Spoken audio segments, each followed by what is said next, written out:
Welcome to Energy Work and Healing. I'm Tricia George, an energy healer and intuitive guide, here to help you reconnect with your body, your energy, and your truth. This podcast is all about blending spiritual integrity with practicality, offering grounded insights, energy tools, and real conversations to support your healing journey. Whether you're just beginning or deep into your process, you are in the right place. Let's dive into this together. Welcome back to the Energy Work and Healing podcast. I'm Tricia George, and I am so glad you're here. In our last episode, we worked with the heart chakra, which is the fourth chakra, and that's our heart center. It's where love, compassion, and true connection begin to flow and grow within ourselves as well as within others. And today we're going to move one step higher into our energy body, and we're going to go into the fifth chakra. Now, this is the smallest chakra we have, right? It's located in our neck region.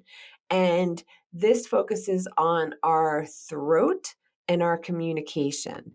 And this is the seat of your voice and your truth. And it provides the ability for you to express yourself authentically. And together, we're going to uncover how this little energy center helps you align your inner truth with your outer world as well as the worlds beyond. So let's dive in together. So I already stated where this chakra is located, and this is the smallest region of the human body, our neck.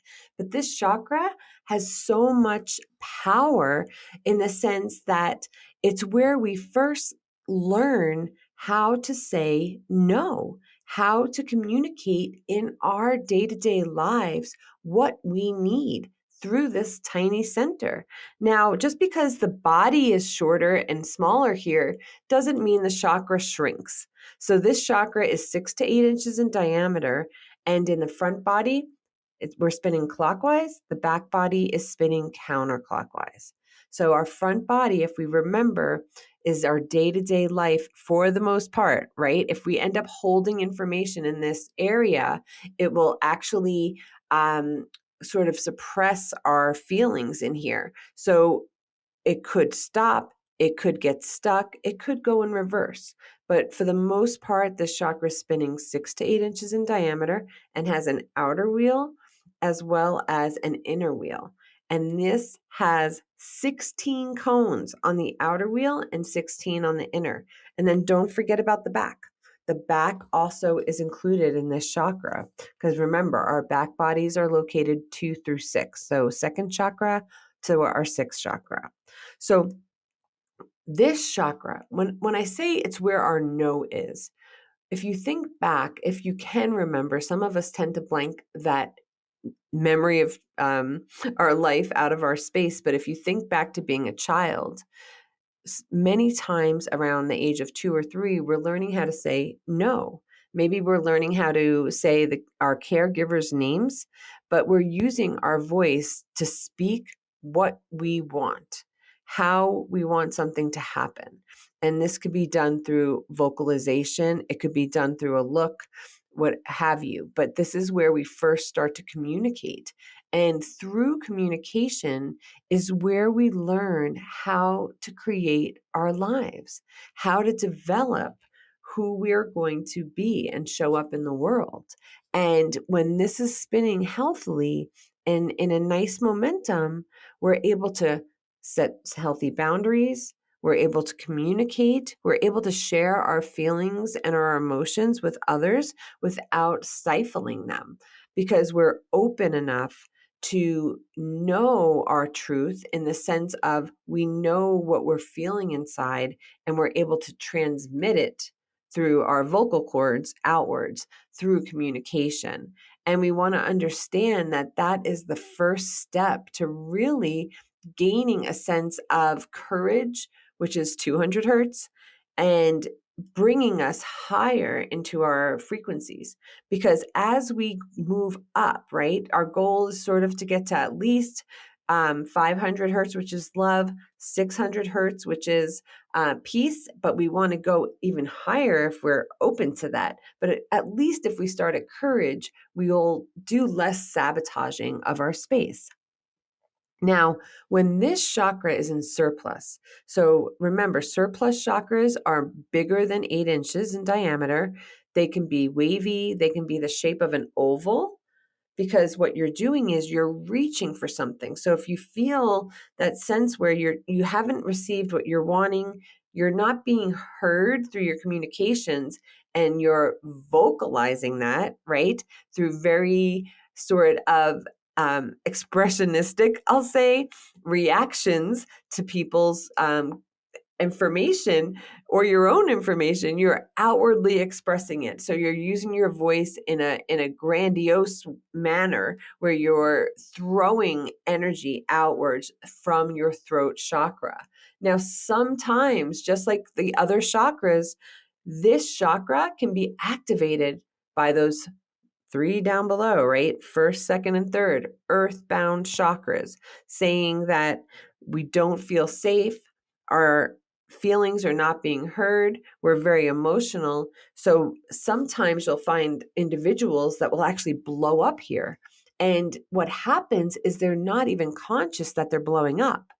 And it's because they've been holding information down for so long in those first, second, and third earthbound chakras.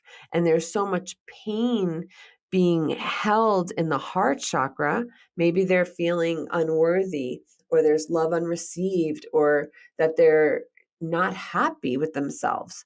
So they're sort of ignoring this heart center, as we talked about last time, and they're skipping it in a way and throwing their energy out to individuals. And just be careful when you're one of those individuals being affected by that energy, because what happens is when someone throws energy at you, and it's like when the analogy of like someone throwing daggers, where you can see them in their eyes and they're sort of throwing daggers at you, and it can even be behind your back, but you sense it through your high sense perceptions. They're throwing it beyond their auric field, and it's almost like you're seeing flames that manifest within their aura. So no longer is their auric field. Now, this is someone that's got very high reactionary energy. No longer is the auric field smooth and round. It's actually got these sharp points that are sort of protruding out, and they're heading to somebody, and that somebody may be you once in a while. I'm sure you've experienced that at one point in your life at this point, where somebody's been reactionary and actually thrown energy, almost like throwing fireballs at you. So that is when your auric field, as the receiver of that, needs to be very strong by creating that membrane right on your 12th auric layer, 12th auric field, to stop you from dealing with someone else's surplus energy within their throat chakra. So they're just going to extremes and they have a hard time communicating. So a lot of times this might come out as anger, rage, unpredictable communication. This may be even an individual who has a life experience, say with another, and they bring up every single negative thing that might have occurred within that relationship, because they've been holding that, right? They're securing it within their aura through their timeline, right? The timeline goes to the left, and then they're storing it within the front body chakra. Now, what happens with that is they're not processing that information. So, say somebody does something wrong to you that you perceive as being wrong, and you've been in a relationship with this person for 20 years, just say. So you're collecting all that data of all the negative information for the past 20 years, and you're holding it right in your front of your fifth chakra because you're in anticipation. You're anticipating that they're going to do it again. So that's suggesting that your belief is that person cannot change. Therefore, you can't change because you're holding that information in the front body. where if we were to process that through our back body, right? So it's the chakra, we're taking a little pipe cleaner, going through that front chakra, through the central channel, and then out the back chakra. Our back chakra holds our past information. So that's where we said, okay, we did our homework. We understand that that person might have had a bad day. So we're going to just put it in a file cabinet behind us. We're going to store it because we don't need that information anymore. We don't have to congest the front chakra, which deals with our day-to-day life, in order to make sure we're safe, which is a first chakra issue, right?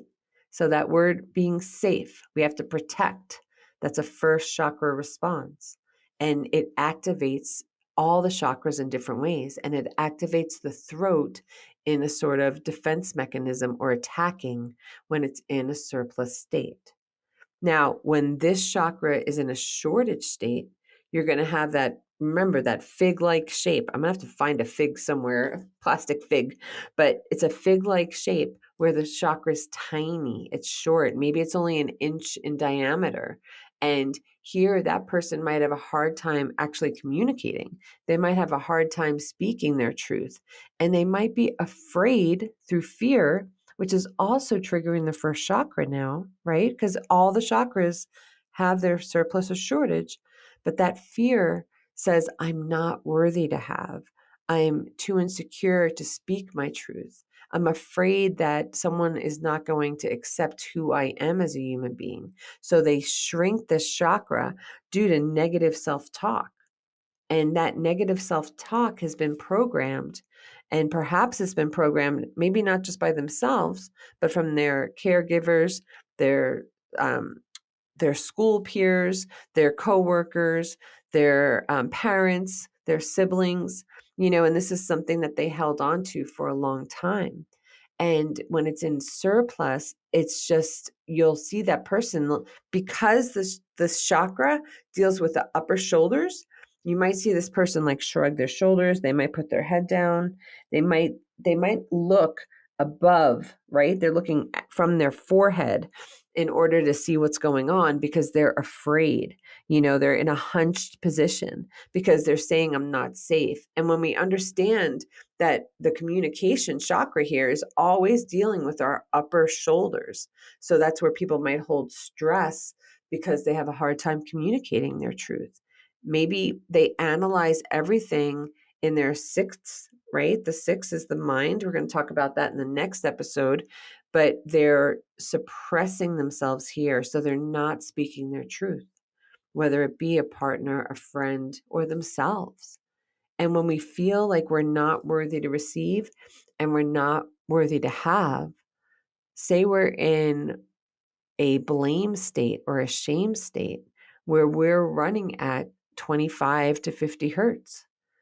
We're so far away from 200 hertz that we're in a lower vibration. So that's why I say always to go to courage, to break through, to penetrate beyond that shame and blame state, because you can stay there for a very long period of time and not really know how to get out of it because it's been ingrained for so long. So we want to be very conscious of this chakra spinning and understand when it's in a surplus state versus when it's in a shortage state. And the best way that we can actually begin to learn that is by getting to know ourselves. And how can you provide time for you to get to know who you are? Whether it's through journaling, maybe walking meditations, reflecting, and really thinking about how you do communicate. Are you afraid? Do you have fear about speaking your truth? Do you have hesitation about setting a healthy boundary, whether it's with a coworker, a lover, or a friend? And how can you give yourself permission to try new things? One tough one for me years ago, and I'm talking years ago, this is like 30 years ago, was saying no to something. Because just consider the word yes and no. When we say yes, if someone asks us to do something, we we say yes, there's no need to justify our answer. So we're just saying yes, and the person goes on their merry way. But we might be giving our energy away. We may be doing it out of codependency or because we want to please that person so they'll accept us. And that's where many times we might say yes in hopes that when we ask them, that they say yes. But that's not necessarily true because they have a different set of boundaries, beliefs, and a different way of operating. But when we say no, many times we feel as though we have to justify the why. Why am I saying no? But that's not necessarily the case. You can choose to say no and have your no. And if they ask why, you can take a moment to reflect. Many times we feel like we have to have all the answers, and that's not true. We can adjust our life. We can adjust our narrative, right? You are the creator of your story. Remember that. You are the conduit. It's your central channel that you're working with, your chakras, your aura, your horror line. This is your dominion. This is your castle, right? This is your home. So you can make the rules up. And if you have to say, I'll get back to you with that, but for now it's a no. You have to be okay saying that. And maybe you have to practice in the mirror. Maybe you have to practice hearing yourself through a recording saying no and speaking that. But learn how to have boundaries for yourself. This is the key for this one. Another amazing aspect of this chakra, the fifth chakra, is through communication, through our voice, whether we're doing it through, our expressions on our face or just through our throat chakra, just through our larynx, we are learning how to create our life. Now, some people might do manifestations, they might have affirmations, they may just speak it to the universe. I'm choosing to receive this now. And that's also a way of creation. And what was the other chakra that we dealt with creation? It's our second chakra. And if we remember, the second and the fifth are interrelated. So how can we create our life through our communication so that we can use our creative center in our second chakra and produce in our third chakra and share it with the world through our fourth? I mean, that's the amazing thing about the chakras is that they're all integrated. They all, when they're in cohesion, they'll work with one another. And it's like a perfectly oiled machine that you're allowing to have movement and momentum. So we want to have that sense of consciousness. Now, when the back chakra, let's just talk about the back chakra here. This one is a little bit different in the sense that it holds a few different things. Yes, it holds our past experiences. Yes, it holds our past incarnations. And it holds our past traumas. But it's also very special in the sense that when you touch the back of your neck, and there's this little soft spot right in your cervical spine, that is a portal. And that portal is amazing because when you start to work with, and we're not going to get into it too deep, but I want to dive into it. When you start to work with knowing that you are a conduit of energy and that your energy connects to all the energy within the universe and beyond, right? Greater than we know. Let's just call it the consciousness of all that is. Then you can tap into your spirit guides. You could tap into your gatekeeper, and you can tap into your ancestral guides. And why is it here? So if you think of it here, this is our center of communication. But if we bring communication into like consciousness and awakening, we understand that we're starting to work with the cosmic energies as we move higher and higher into the chakra system. The seventh, eighth, and ninth chakras, those are higher vibrational chakras. But this is where we start that connection right at the back of our fifth. And that soft spot there, I see a few different elements. I see a silver cord, and the silver cord represents how We are plugged into the earth. Similar to like Neo in the Matrix, when they unplugged him from the back, that's our silver cord. And that stays with us until we transition off this earth plane for this round, right? And then there's also a portal back there. So I love to see my portal as like a little gnome door, and it's in a oak tree. And I usually only see the base of the oak tree with some grass, and I see this little portal, and it's this little wooden door, and I can knock on that door. I just tap it 3 times, and that's when I can say hello to my spirit guides. And when I do that, I'm sending an invitation through the intention, right? Because we're using communication here, just we're using subtle communication through intuition. And I'm sending that signal out like, okay, spirit guides, it's time to come. We're going to get to work. We're going to do some fun stuff, whatever it might be. We're going to journal or channel together. But you're sending that invitation outwards. So with this one, I like to play with the idea that intention through the throat chakra doesn't always have to be vocal. It could also be through our imagination pathway, I would say, where we're thinking it, we're sensing it, we're giving it a yes, a full yes in our space, right? Havingness, and we're allowing it to happen. So that's the fun part. As we move up into the higher chakras, we're going to be diving into more and more subtle energy bodies. But this is where that portal is. So now say you're a person that tends to be very open, and you can feel other people's feelings all the time. So say you go to a concert and you're not sure about the band, you're not sure about the music that's going to be playing, but you go, your friend has an extra ticket. You might begin to start feeling other energies around you. And those are coming in through your auric fields, right? Your 12 auric layers. But you're sensing it right around your 5th chakra because they're in a high revved state, right? We're at a concert. They might have alcohol in their system, perhaps, and that energy is being permeated through their auric field. So as you're walking through, you're touching that energy and you're feeling it within your space. So you might suppress this chakra, right? It might go into shortage here because you're going to protect your space.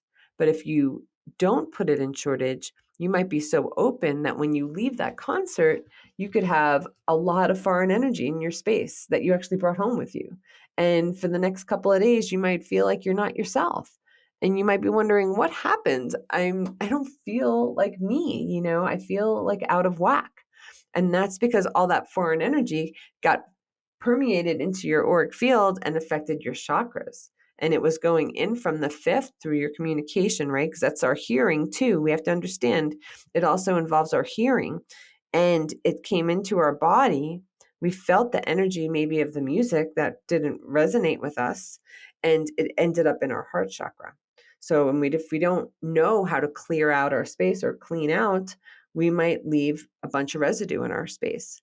So it's really important to understand how your portal works. I love to have my clients as well as myself. I create like a gatekeeper or a guardian for my portal. And what does that mean? I just have the intention that there is a great white egret, for example, that's mine, right behind my 5th chakra.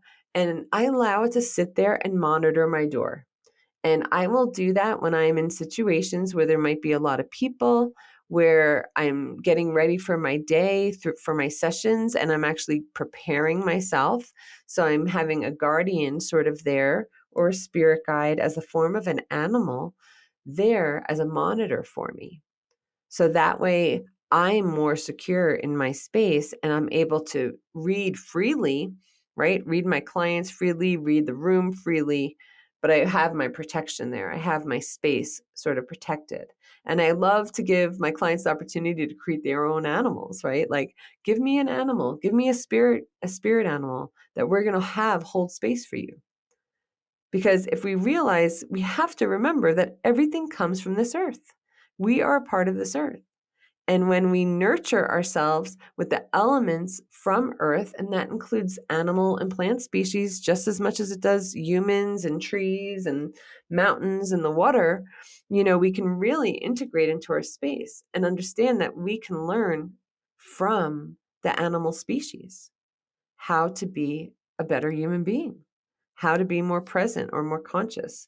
So by bringing in bird energy, for example, for myself, that gives me the ability to have flight, freedom, grace, dignity, compassion, and as well as connection to source energy. Because in my intention, my mind, I'm saying the great white egret has the capacity to fly in this graceful manner, reaching closer, or reaching up towards consciousness as it goes and flies in the air, connecting us even closer to the divine or to the supreme being. So that's why I love birds, and I tend to use a lot of bird analogies in my work, because for me, you can touch closer to the divine in a sense than we are as earthbound creatures, right? Because we're glued here, unless you're jumping out of a plane or in a hot air balloon, it's really hard to get that sense of that freedom of flight. So that's how I love to use the fifth chakra. And I think when we use this as a playing ground and a playing field where we allow ourselves to be explorers of who we are and allow that creativity and that communication to permeate through, right? We want to set intentions.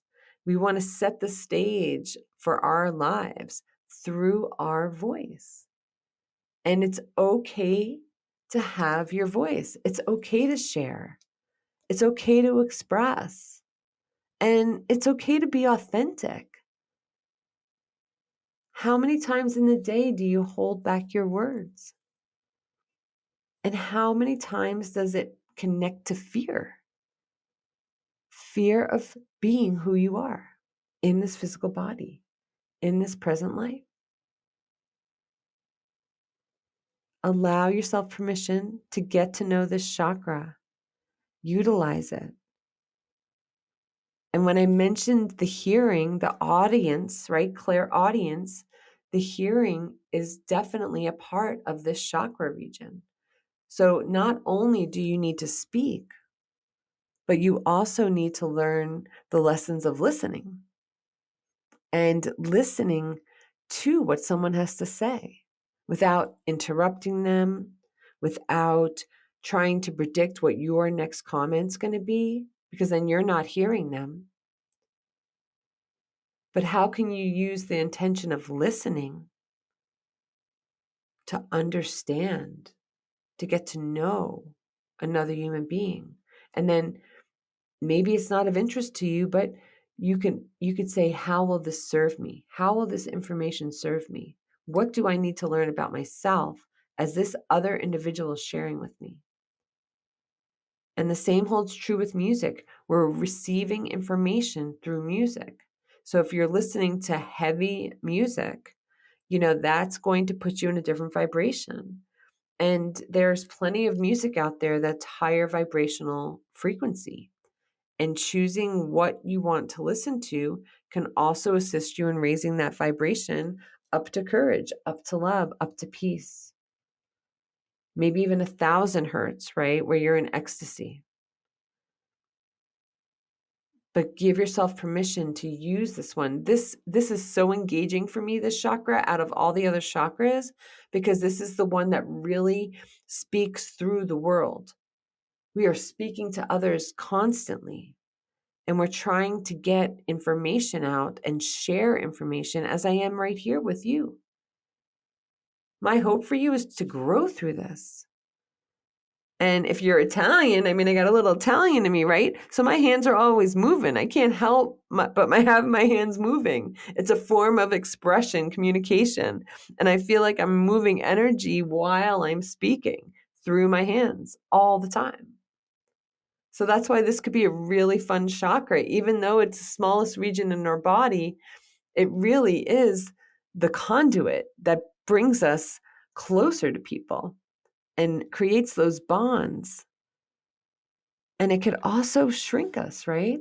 So we want to have that awareness. We want to know when we're in surplus, when we're in homeostasis, or when we're in shortage.